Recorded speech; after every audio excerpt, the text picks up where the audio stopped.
지금부터 말씀드리는 내용을 그냥 공식처럼 외워주세요. 안녕하세요. 임상심리사 차승일입니다. 오늘은 어떤 상황에서든 적용할 수 있는 심플한 재회 공식에 대해 말씀드려볼까 해요. 모든 이별과 재회 과정은 고통을 동반하기 마련인데요. 특히 20대 때의 저를 돌아보면 저는 그 고통을 남들보다 심각하게 받아들이는 편이었습니다. 반면에 어떤 친구들은 마치 사랑한 적이 없던 것처럼 힘듦에 대한 자세가 가벼워 보여 한편으로는 부럽기도 했는데요. 아주 오랜 시간이 지나서야 알게 된 건 결국 모든 것이 저의 선택이었다는 걸 뒤늦게 깨달았죠. 그리고 결국 모든 걸 내가 스스로 선택할 수 있음을 인정하는 것이 이별의 상처를 치유하거나 재회를 하는데 핵심이라는 걸 이제는 너무 잘 알죠. 그래서 여러분은 저처럼 시행착오 없이 조금이라도 빨리 이걸 알아채셨으면 하는 마음이고, 지금부터 설명해드릴 단순한 공식이 여러분의 생각과 재회에 많은 도움이 될 겁니다. 재회 관련 영상을 몇 번 보신 분이라면 프레임이라는 단어를 많이 들어보셨을 겁니다. 보통 상대에게 내 가치를 올려야 재회가 성공한다고 얘기할 때 프레임 이론을 많이 사용하는데요. 저는 오늘 좀 다른 측면으로 이 프레임 이론을 적용해볼까 합니다. 앞에서 제가 모든 이별과 재회 과정은 고통을 동반한다고 말씀드렸었는데, 그런데 그 강도는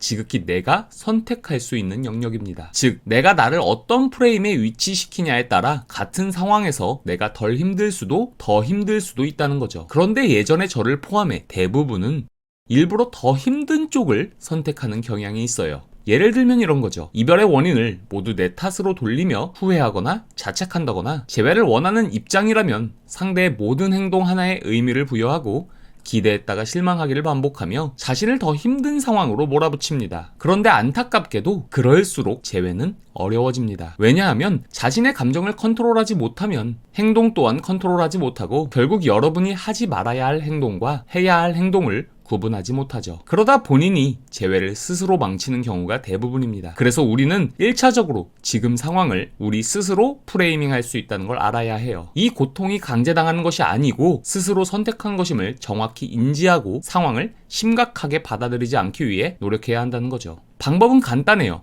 우리가 할 수 있는 것에만 집중하면 됩니다. 그 외에는 지금부터 신경을 끄면 됩니다. 예를 들어 상대가 카톡을 차단했다 풀기를 반복하거나 나의 SNS를 염탐하거나 하는 행동을 보이면 우리는 기대합니다. 그래서 감정적으로 연락을 해보지만 돌아오는 건 차가운 대답일 때가 많죠. 그러나 상대의 행동에 대한 심리적 이유를 분석하는 건 우리가 할 수 있는 영역이 아닙니다. 같은 우울증 환자라도 어떤 사람은 폭식하는 경우도 있고 어떤 사람은 식욕이 아예 없어져서 아무것도 안 먹는 사람이 있는 것처럼 어떤 특정한 행동에 대해 해석할 때 단적인 면만 보고 판단하는 데는 분명 한계가 있어요. 따라서 이런 것들을 우리가 할 수 없는 영역이라고 인지해야 합니다. 그래야 덜 고통스럽고 더 마음이 편해지며 그래야 재회가 됩니다. 그러면 우리가 할 수 있는 일은 뭐냐? 지금부터 말씀드리는 내용을 그냥 공식처럼 외워주세요. 첫 번째는 이별 원인 분석, 두 번째는 해결책 제시입니다. 우리가 재회를 바라는 입장이라면 딱 여기까지가 우리가 할 수 있는 일의 전부입니다. 그리고 원인 분석과 해결책을 제시하기 위해서는 직전 영상에서 말씀드렸던 것처럼 머리로만 암산하지 말고 직접 써보는 게 가장 확실한 방법이고, 도저히 혼자서 안 될 땐 복잡한 계산은 계산기라는 도구를 이용하는 것처럼 재회에서는 전문가와의 상담이나 영상 등을 통해 도움을 받으면 됩니다. 원인 분석과 해결책 제시에 대한 고민 말고는 지금부터 모든 걱정, 불안, 궁금증은 머릿속에서 비우려고 해보세요. 그래야 재회 가능성의 측면에서도 긍정 방향으로 전개됩니다. 그렇기 때문에 더 이상 일부러 본인의 프레임을 고통스럽고 힘들게 만들며 재회를 어렵게 하지 말고 심플하게 내가 할 수 있는 일에만 몰두하세요. 그 이후 결과는 상대의 몫입니다. 우리가 할 수 있는 건 이 두 가지를 제대로 하는 것일 뿐 그 이상 그 이하도 아니죠. 부디 여러분은 저처럼 스스로 고통을 선택하며 헤매지 마시고 지금부터는 내가 할 수 있는 일에만 집중해보세요. 그것만으로도 재회의 길은 훨씬 더 명확해질 겁니다. 오늘 영상이 도움이 되셨다면 구독과 좋아요 부탁드립니다. 감사합니다.